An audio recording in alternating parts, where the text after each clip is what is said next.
Good afternoon. My name is Miss Weary and I volunteer with Pathfinders of Muskegon. And today I'm going to read you a book about Dr. Martin Luther King Jr. titled Martin's Big Words.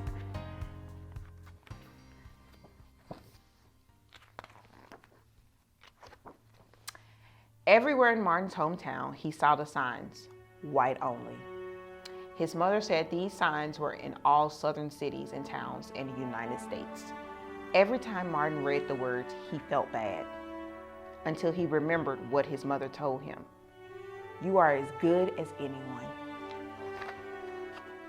In church, Martin sang hymns, he read the Bible, he listened to his father preach. These words made him feel good. When I grow up, I'm going to get big words too. Martin grew up, he became a minister like his father, and he used the big words he had heard as a child from his parents and from the Bible. Everywhere can be great. He studied the teachings of Mahatma Gandhi. He learned how the Indian nation won freedom without ever firing a gun. Martin said love when others said hate. Hate cannot drive out hate. Only love can do that. He said together when others said separate. He said peace when others said war. Sooner or later, all the people of the world will have to discover a way to live together. In 1955, on a cold December day in Montgomery, Alabama, Rosa Parks was coming home from work. A white man told her to get up from her seat on the bus so he could sit. She said no and was arrested. Montgomery's black citizens learned of her arrest. It made them angry. They decided not to ride the buses until they could sit anywhere they wanted. For 381 days, they walked to work, in school, and church. They walked in the rain and cold, and in the blistering heat. Martin walked with them, and talked with them, and sang with them, and prayed with them, until the white city leaders had to agree they could sit anywhere they wanted. When the history books are written, someone will say they lived black people who had the courage to stand up for their rights. In the next 10 years, black Americans all over the South protested for equal rights. Martin walked with them and talked with them and sang with them and prayed with them. White ministers told them to stop.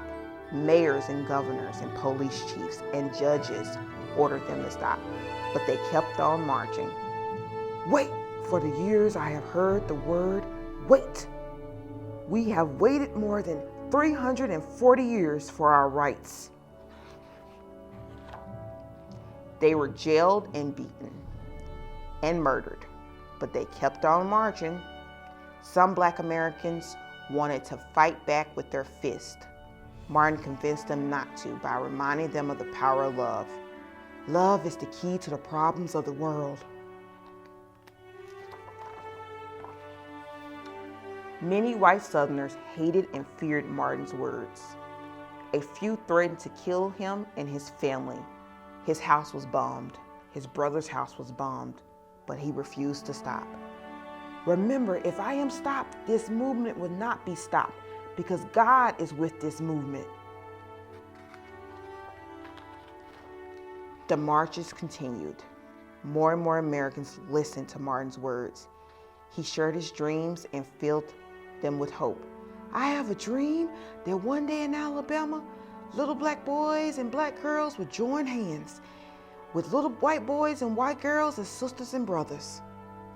After 10 years of protest, the lawmakers in Washington voted to end segregation. The white-only signs in the South came down. Dr. Martin Luther King Jr. cared about all Americans. He cared about all people all over the world, and people all over the world admired him. In 1964, he won the Nobel Peace Prize. He won it because he taught others to fight with the words, not fists. Martin went wherever people needed him. In 1968, he went to Memphis, Tennessee. He went to help garbage collectors who were on strike. He walked with them and talked with them and sang with them and prayed with them. On his second day there, he was shot. He died. His big words are alive for us today. Freedom, peace, together.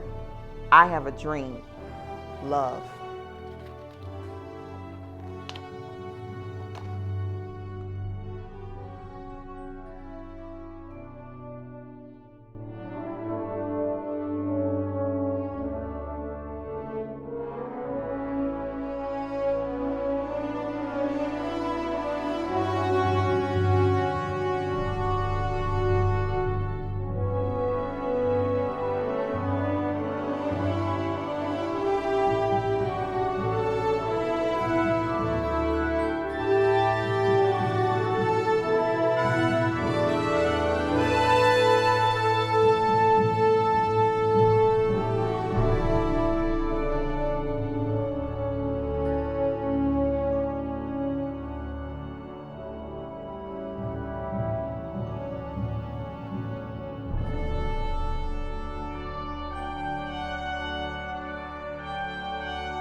I have a dream.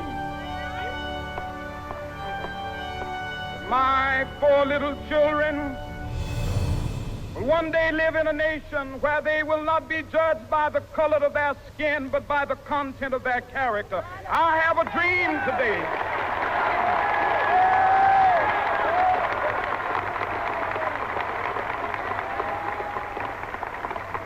With this faith, we will be able to work together, to pray together, to struggle together, to go to jail together, to stand up for freedom together, knowing that we will be free one day. Let freedom ring, and when this happens, when we allow freedom ring, when we let it ring from every village and every hamlet, from every state and every city, we will be able to speed up that day when all of God's children, black men and white men, Jews and Gentiles, Protestants and Catholics, will be able to join hands and sing in the words of the old Negro spiritual, free at last, free at last. Thank God Almighty, we are free at last.